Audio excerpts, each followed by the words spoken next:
महाराष्ट्रातील कोल्हापूर सांगली येथे महापुराने लाखो परिवार हजारो गाव उद्ध्वस्त केले। अजूनही परिपूर्ण शासकीय मदत संबंधित पूरग्रस्तांना मिळाली नाही।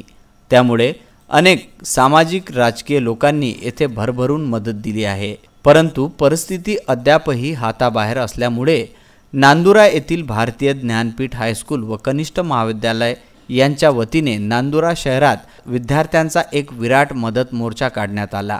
यामध्ये दुकानदार तसेच रस्त्यावरील नागरिकांना मदतीचे आवाहन करण्यात आले व यातून जेही मदत जमा होईल ते राज्याचे मुख्यमंत्री फडणवीस यांच्या सुपूर्द करणार आहेत। शाळेच्या या सामाजिक कामाचे सर्व स्तरातून स्वागत होत आहे। तसेच नांदुरावासियांनी शाळेतील शिक्षक वृंद व विद्यार्थ्यांचे भरभरून कौतुक केले आहे।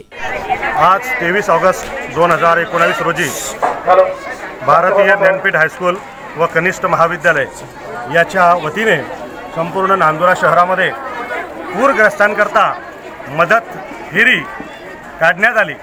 या फेरीमध्ये विद्यालय आणि कनिष्ठ महाविद्यालयातील एकूण 1000 विद्यार्थी सहभागी होते।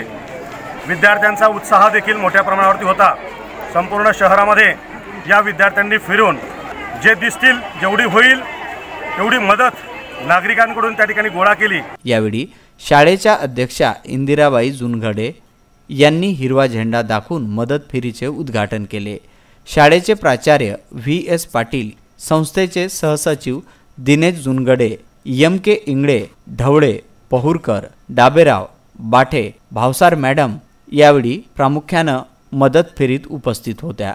नांदुऱ्यावरून पुरुषोत्तम भातुरकर यांचा हा वृत्तांत।